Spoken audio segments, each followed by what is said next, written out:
Hello everyone.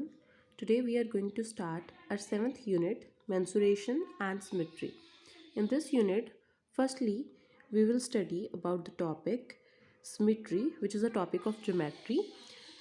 Let us watch a video on the definition of line symmetry. Hello students, today we will be talking about line symmetry. It is one of the topics which you have learned in previous grades. Let us recall it. There are lots of things around us that display symmetry. Symmetry can be seen in architecture, designs, plants, animals, alphabets, and even in numbers. Take a moment to look at these images. They all have a line of symmetry. Notice that few of them have more than one line of symmetry, like the number 8, number 0, and the pink flower. Consider the example of this butterfly. The dotted line divides the butterfly into two congruent halves. It is called the line of symmetry. We can see that the two halves of the butterfly coincide when folded along this line of symmetry. Do all symmetrical objects have only a single line of symmetry? Let us find it out.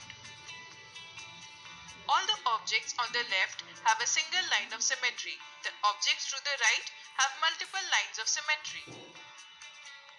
You can see that the lines of symmetry can be horizontal, vertical, or even diagonal.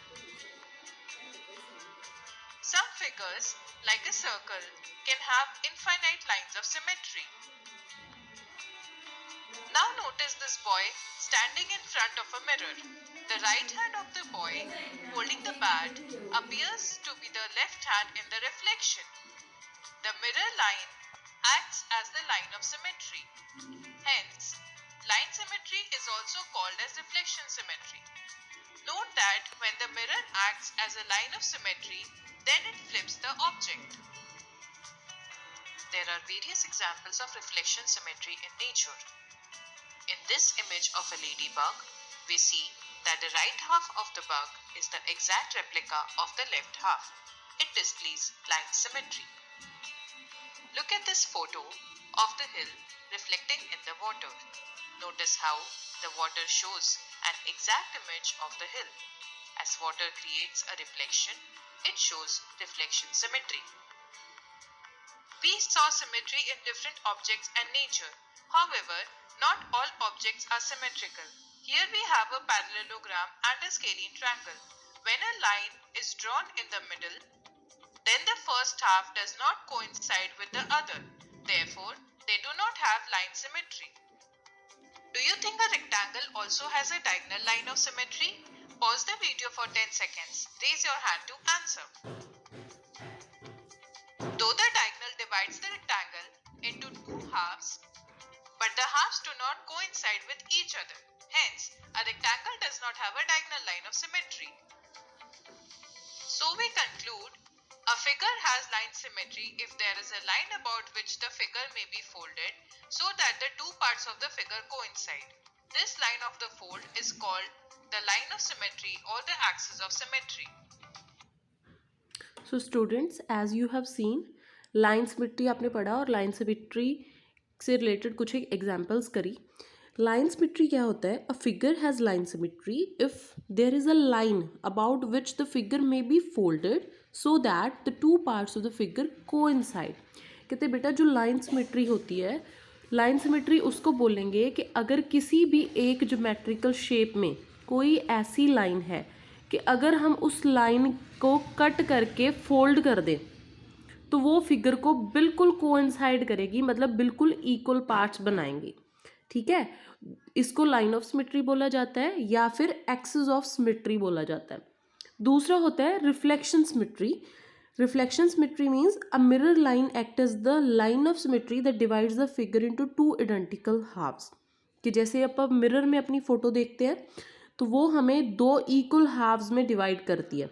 तो mirror भी ऐसी line की तरह act करता है जो हमें line of symmetry की तरह दिखाता है. सो लाइन ऑफ सिमेट्री को हम ये भी बोल सकते हैं रिफ्लेक्शन सिमेट्री या फिर एक्सिस ऑफ सिमेट्री भी बोला जा सकता है. Okay. A mirror line acts as the line or axis of symmetry that divides the figure into two identical halves. Therefore, line symmetry is also referred to as reflection symmetry. Hope this has helped you. Okay students, चलो एक example लेते हैं।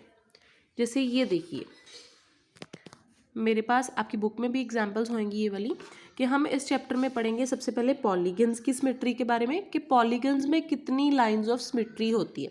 अब first example मैंने ली है equilateral triangle. Equilateral triangle कौन से होते हैं? जिनमें वो ट्रायंगल जिनकी थ्री साइड्स क्या होती हैं? इक्वल। सो इक्विलेटरल ट्रायंगल, उसमें नंबर ऑफ इक्वल साइड्स कितनी है?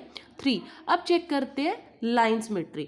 लाइन सिमेट्री मैंने आपको बताया कि कोई ऐसी लाइन जो किसी भी शेप को दो इक्वल हाफ्स में डिवाइड करे, और वो हाफ्स ऐसे होने चाहिए जो बिल्कुल एक दूसरे को कोइंसाइड करें। अब इसमें देखो, अब फर्स्ट लाइन की बात करते हैं। ये वाली लाइन अगर हम लेते हैं, ये लाइन से ट्रायंगल को काट दें, तो ये वाली साइड और दूसरी साइड दोनों को अगर फोल्ड करें तो वो बिल्कुल एक दूसरे के ऊपर कोइंसाइड करेंगी। ठीक है, तो ये वाली जो लाइन है ये इस ट्रायंगल को दो इक्वल हाफ में बांट रही है। अब इस लाइन की बात करते हैं। ये लाइन ए की बात करी अब मैंने, फिर मैंने बात करी लाइन बी की। लाइन बी की तरफ देखो, बी वाली जो लाइन है वो पूरे ट्रायंगल को दो इक्वल हाफ में बांट रही है। देखो यहाँ से काटे दो, ठीक है, तो वो भी क्या हो गया? Line of symmetry. Third line check करें, अगर सी लाइन के अकॉर्डिंगली चेक करें तो भी ये एक ऐसी लाइन है जो ट्रायंगल को दो इक्वल पार्ट्स में डिवाइड करती है। इसका मतलब इक्विलेटरल ट्रायंगल में कितनी लाइंस ऑफ सिमेट्री हैं? 3 लाइंस ऑफ सिमेट्री। ओके, सो ये 3 लाइंस ऑफ सिमेट्री इसमें है। नेक्स्ट शेप है हमारे पास स्क्वायर। अब स्क्वायर की बात करें तो उसमें कितनी इक्वल साइड्स होती हैं? 4 इक्वल साइड्स होती हैं। तो चेक करते हैं कि इसमें लाइन ऑफ सिमेट्री कितनी होगी। अब देखो, कोई भी स्क्वायर हम लेते हैं, मैं ए लाइन की बात करूं, ये ए लाइन क्या कर रही है? अगर यहाँ से हम स्क्वायर को काटे तो दो इक्वल पार्ट्स में बांट रही है, इडेंटिकल पार्ट्स में जो बिल्कुल एक जैसे हैं। फोल्ड करेंगे तो एक के ऊपर दूसरा कोइंसाइड कर जाएगा। ठीक है, तो ये भी इसकी लाइन ऑफ सिमेट्री हो गई। ठीक है, जरूरी नहीं है कि किसी भी एक ज्योमेट्रिकल फिगर में एक लाइन ऑफ सिमेट्री हो, ये मल्टीपल भी हो सकती हैं। किसी एक पॉलीगन में, किसी एक क्लोज फिगर में ये एक से ज़्यादा भी हो सकती हैं। ठीक, अब दूसरी की बात करते हैं। या तो ऐसे काटो, ठीक है, तो ये स्क्वायर 2 पार्ट्स में बढ़ जाएगा। अब अगर ये वाली लाइन कंसिडर करूँ मैं, तो ये भी क्या कर रही है? स्क्वायर को ये वाले पार्ट्स और ये वाले पार्ट्स, ये दोनों इक्वल पार्ट्स में बांट रही है। ठीक है, तो ये भी लाइन ऑफ सिमेट्री हो गई। तीसरी लाइन में क्या ड्रॉ कर सकती हूँ कि जैसे देखिए, ये मेरे पास कोई स्क्वायर है, उसको मैं यहाँ से काट दूँ अगर बिल्कुल इसके कॉर्नर्स से, ठीक है, तो क्या करेगी? वो स्क्वायर को दो इक्वल पार्ट्स में डिवाइड करेगी, तो वो भी एक लाइन ऑफ सिमेट्री हो गई। इस फिगर में मैंने पहले से बनाई हुई है, जिसको हम सी ले सकते हैं। ठीक है, और चौथी लाइन इस तरफ से भी काटो तो स्क्वायर को दोनों पार्ट्स में हम बांट सकते हैं। सो स्क्वायर में क्या होगी? 4 इक्वल साइड्स थी, 4 ही लाइन ऑफ सिमेट्री आई। सो इससे हमें क्या पता चलता है कि जिस भी पॉलीगन में जितनी नंबर ऑफ इक्वल साइड्स होंगी उतनी ही number of lines of symmetry उसमें होंगी। मतलब उसमें ऐसी उतने नंबर लाइंस होंगी जो उसको बिल्कुल दो इक्वल हाफ्स में काट सकती हैं। ठीक है स्टूडेंट, सो इस चैप्टर में आपने पढ़ा सिमेट्री के बारे में। इससे रिलेटेड क्वेश्चन आपको एनसीईआरटी बुक के चैप्टर 14.1 में पेज नंबर 268 में मिल जाएंगे। सो आप इसकी प्रैक्टिस वहाँ से कर सकते हो। Okay, thank you.